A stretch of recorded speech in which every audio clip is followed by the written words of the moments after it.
حدیث نبوی صلی اللہ علیہ وآلہ وسلم۔ آپ صلی اللہ علیہ وآلہ وسلم فرما رہے تھے کہ تمام اعمال کا دار و مدار نیت پر ہے، اور ہر عمل کا نتیجہ ہر انسان کو اس کی نیت کے مطابق ہی ملے گا۔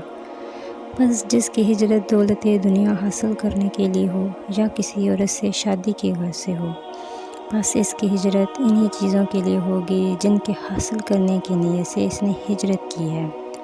ایک شخص حارث بن حشام نامی نے حضرت صلی اللہ علیہ وآلہ وسلم سے سوال کیا تھا کہ حضور آپ پر وحی کیسے نازل ہوئی؟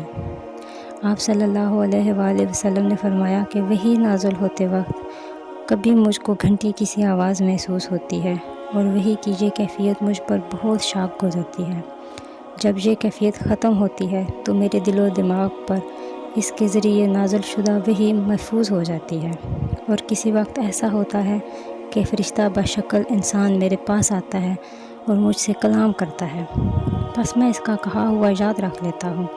حضرت عائشہ رضی اللہ تعالیٰ عنہ کا بیان ہے کہ میں نے سخت کڑاکے کی سردی میں حضرت صلی اللہ علیہ وآلہ وسلم کو دیکھا ہے کہ آپ صلی اللہ علیہ وآلہ وسلم پر وحی نازل ہوئی، اور جب اس کا سلسلہ موقوف ہوا تو آپ صلی اللہ علیہ وآلہ وسلم کی پیشانی پسینے سے شرابور تھی۔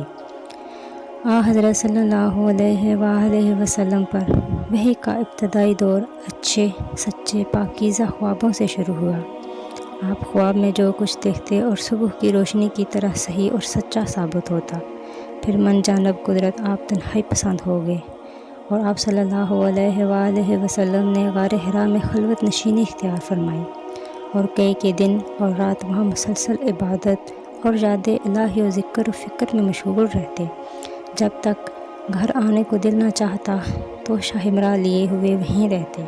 توشہ ختم ہونے پر ہی اہلیہ محترمہ حضرت خدیجہ رضی اللہ تعالیٰ عنہ کے پاس تشریف لاتے، اور کچھ توشہ ہمراہ لے کر پھر وہاں جا کر خلوت گزیر ہو جاتے۔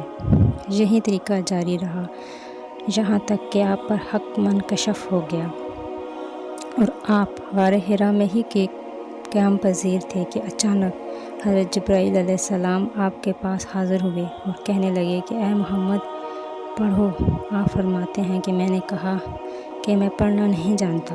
آپ صلی اللہ علیہ وآلہ وسلم فرماتے ہیں کہ فرشتے نے مجھے پکڑ کر اتنے زور سے بھینچا کہ میری طاقت جواب دے گئی، پھر مجھے چھوڑ کر کہا کہ پڑھو۔ میں نے پھر وہی جواب دیا کہ میں پڑھا ہوا نہیں ہوں۔ اس فرشتے نے مجھ کو نہایت ہی زور سے بھینچا کہ مجھ کو سخت تکلیف محسوس ہوئی، پھر اس نے کہا پڑھو۔ میں نے کہا میں پڑھا ہوا نہیں ہوں۔ فرشتے نے تیسری بار مجھ کو پکڑا اور تیسری مرتبہ پھر مجھ کو بھینچا، پھر مجھے چھوڑ دیا اور کہنے لگا کہ پڑھو اپنے رب کے نام سے جس نے پیدا کیا اور انسان کو خون کی پھٹکی سے بنایا، پڑھو، اور آپ کا رب بہت ہی مہربانیاں کرنے والا ہے۔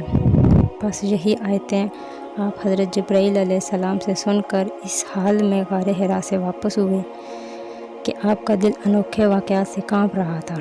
آپ حضرت خدیجہ کے پاس تشریف لائے اور فرمایا کہ مجھے کمبل اوڑھا دو، مجھے کمبل اوڑھا دو۔ لوگوں نے آپ کو کمبل اوڑھا دیا۔ جب آپ کا ڈر جاتا رہا تو آپ نے اپنی زوجہ محترمہ حضرت خدیجہ رضی اللہ تعالیٰ عنہ کو تفصیل کے ساتھ یہ واقعہ سنایا، اور فرمانے لگے کہ مجھ کو اپنی جان کا خوف ہو گیا ہے۔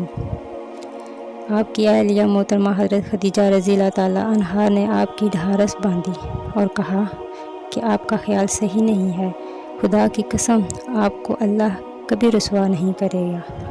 آپ تو اخلاق کے فاضلہ کے مالک ہیں، آپ تو کنبہ پرور ہیں، بے کسوں کا بوجھ اپنے سر پر رکھ لیتے ہیں، مفلسوں کے لیے آپ کماتے ہیں، مہمان نوازی میں آپ بے مثال ہیں، مشکل وقت میں آپ امر حق کا ساتھ دیتے ہیں۔ ایسے اوصاف و حسنہ والا انسان یوں بے وقت ذلت و خواری کی موت نہیں پا سکتا۔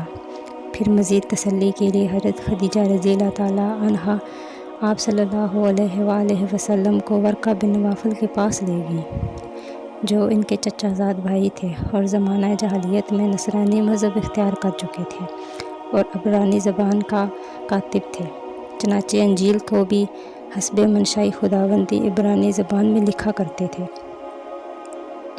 وہ بہت بوڑھے ہو گئے تھے، جہاں تک کہ ان کی بہنائی بھی رخصت ہو چکی تھی۔ حضرت خدیجہ رضی اللہ تعالیٰ عنہا نے ان کے سامنے آپ کے حالات بیان کیے اور کہا، اے چچا زاد بھائی، اپنے بھتیجے کی زبانی ذرا ان کی کیفیت سن لیجئے۔ وہ بولے، بھتیجے، آپ نے جو کچھ دیکھا ہے اس کی تفصیل سناؤ۔ چنانچہ آپ صلی اللہ علیہ وآلہ وسلم نے ازل و اول تا آخر پورا واقعہ سنایا، جسے سن کر ورقہ بے اختیار بول اٹھے کہ یہ تو وہی ناموس ہے جس سے اللہ نے حضرت موسیٰ علیہ السلام پر وحی دے کر بھیجا تھا۔ کاش میں آپ کے اس عہد نبوت کے شروع ہونے پر جوان عمر ہوتا، کاش میں اس وقت تک زندہ رہتا جب کہ آپ کی قوم آپ کو اس شہر سے نکال دے گی۔ رسول اللہ صلی اللہ علیہ وآلہ وسلم نے یہ سن کر تعجب سے پوچھا کہ کیا وہ لوگ مجھ کو نکال دیں گے؟ ورقہ بولے، ہاں، یہ سب کچھ سچ ہے، مگر جو شخص بھی آپ کی طرح امر حق لے کر آیا، لوگ اس کے دشمن ہی ہو گئے۔ اگر مجھے آپ کی نبوت کا وہ زمانہ مل جائے تو میں آپ کی پوری مدد کروں گا، مگر ورقہ کچھ دنوں کے بعد ہی انتقال کر گئے۔ پھر کچھ عرصہ تک وحی کی آمد موقوف رہی۔